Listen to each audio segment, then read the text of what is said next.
একটা ব্যানার ধরতেও 6টা মানুষের প্রয়োজন হয়। গত 16 বছর দেখেছি এই ব্যানার ধরার জন্য 6টা মানুষ খুঁজে পাওয়া যায় নাই। আজকে আপনাদের ব্যানারের পিছনে শত শত মানুষ এসে দাঁড়ায়। এই মানুষগুলো সেদিন গত 16টা বছর ছাত্রলীগের পিছনে এসে দাঁড়িয়েছে। এই 16 বছরের দিকে তাকান। আমরা ফেসিবাদের বিরুদ্ধে আপনাদের লড়াই এবং সংগ্রামকে আমরা সবসময় সম্মান জানাই। একই সাথে সাথে আপনাদেরকে মনে করিয়ে দিতে চাই, এই বাংলাদেশে আবার যারা ছাত্রলীগ হয়ে উঠতে চাইবে, যারা শিক্ষার্থীদের বিপক্ষে অবস্থান নিবে, তাদের পরিণতি ঠিক ছাত্রলীগের মতোই হবে। সুতরাং আপনারা শিক্ষার্থীদের বিরুদ্ধে অবস্থান নিয়েন না।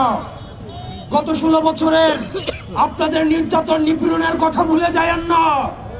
আপনারা যদি মনে করে থাকেন এই চাপাতির রাজনীতি, এই হকিস্টিকের রাজনীতি, এই ছাত্রলীগীয় রাজনীতি আবার আপনারা ক্যাম্পাসে আবার আপনারা রিস্টোর করবেন, তাহলে ছাত্রলীগ গেছে যে পথে আপনারাও যাবেন সে পথে।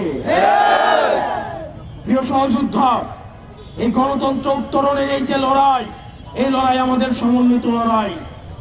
এই লড়াই আমাদের যে শহীদ হয়েছে যারা, তাদের রক্তের দায় আমাদের উপরে রয়েছে, তাদের রক্তের দায়বদ্ধতা আমাদের উপরে রয়েছে। তাদের রক্তের উপরে দাঁড়িয়ে আবার আমরা মাদার পার্টির এজেন্ডা বাস্তবায়নের রাজনীতি শিক্ষা প্রতিষ্ঠানগুলোতে রিস্টোর করতে পারি না। আপনার শিক্ষার্থীদের ভাষায় কথা বলুন। শিক্ষার্থীরা কি শুনতে চায়, তারা কি দেখতে চায়, শিক্ষা প্রতিষ্ঠানগুলোতে কেমন রাজনীতি করতে চায়, তারা কি চায়। আপনার শিক্ষার্থীদের জন্য যদি রাজনীতি করতে চান, তাহলে আপনাদের শিক্ষার্থীদের ভাষায় কথা বলতে হবে, তাদের মতের সাথে চলতে হবে, তাদের পথে চলতে হবে। কিন্তু আপনারা যদি আবার ক্যাডার পলিটিক্স করতে চান, আবার ছাত্রলীগ করতে চান, হল দখল করতে চান, সিট বাণিজ্য করতে চান, চাঁদাবাজি করতে চান, টেন্ডারবাজি করতে চান, আপনার পরিণত হবে সাদ্দামের মতো, পরিণত হবে আনানের মতো।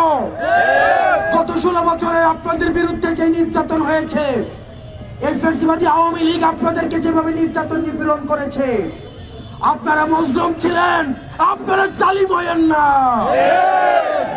আপনারা মজলুম ছিলেন, আপনারা জালিম হয়েন না। আপনারা মজলুম ছিলেন। মজলুম যখন জালিম হয়ে ওঠে, তখন পৃথিবী বসবাসের অযোগ্য হয়ে যায়। প্রিয় সহযোদ্ধা, আমরা আপনাদের কাছে আহ্বান জানাবো, শিক্ষার্থীদের প্রতি আমাদের কমিটমেন্ট রয়েছে, আমাদের সমন্বিত কমিটমেন্ট রয়েছে। আমরা শিক্ষার্থীদেরকে, আমরা গত 16 বছর ধরে যে ক্যাম্পাসের জন্য আমরা লড়াই করেছি, ছাত্রলীগের বিরুদ্ধে যেভাবে আমরা লড়াই করেছি, আমরা চাই না শিক্ষার্থীদের আবার বাক স্বাধীনতা হরণ করা হোক। ফেসবুকে তারা একটা কমেন্ট করলে আবার হেলমেট বাহিনী এসে ঝাঁপিয়ে পড়ো। মতামত প্রকাশের স্বাধীনতা অব্যাহত থাকুক, দ্বিমত প্রকাশের স্বাধীনতা অব্যাহত থাকুক, ক্ষমতাকে প্রশ্ন করা অব্যাহত থাকুক। এই যে অবাধ স্বাধীনতা আমরা ভোগ করছি, এই পর্যন্ত কেউ বলতে পারবে না এই সরকারের সমালোচনা, এই সরকারের কাছাকাছি যারা আছে তাদের সমালোচনা, উপদেষ্টাদের যে সমালোচনা, এই সমালোচনা প্রকাশ ভবিষ্যতে যারা শাসনে আসবেন তাদের সবার জন্য উদাহরণ হয়ে থাকবে। আমরা আমাদের এই শিক্ষাঙ্গনে, আমাদের শিক্ষা প্রতিষ্ঠানে অবারিত এই মুক্ত চিন্তা এবং মনস্তাত্ত্বিক সমৃদ্ধির যেই আমরা রাস্তা সুপ্রশস্ত করেছি, আমরা চাই না নামে বেনামে কোন ধরনের ছাত্র সংগঠন শিক্ষার্থীদের আবার টুটি চেপে ধরো। হলগুলো হবে শিক্ষা প্রতিষ্ঠান এবং হলগুলো হবে শিক্ষার্থীদের অবারিত বিচরণের ক্ষেত্র। শিক্ষার্থীদেরকে বাধ্য করা হবে, শিক্ষার্থীদেরকে জোর করা হবে, ক্লাসরুম গণরুম এই টেন্ডারবাজি চাঁদাবাজি আবার রিস্টোর করা হবে। এই স্বপ্ন আর বাংলাদেশে কোনোদিন বাস্তবায়িত হবে না। প্রিয় সহযোদ্ধা, ভুলে গেলে চলবে না, ছাত্রলীগ কোন একটা নির্দিষ্ট দল না, আওয়ামী লীগ কোন নির্দিষ্ট একটা দল না, এটি একটি আদর্শ।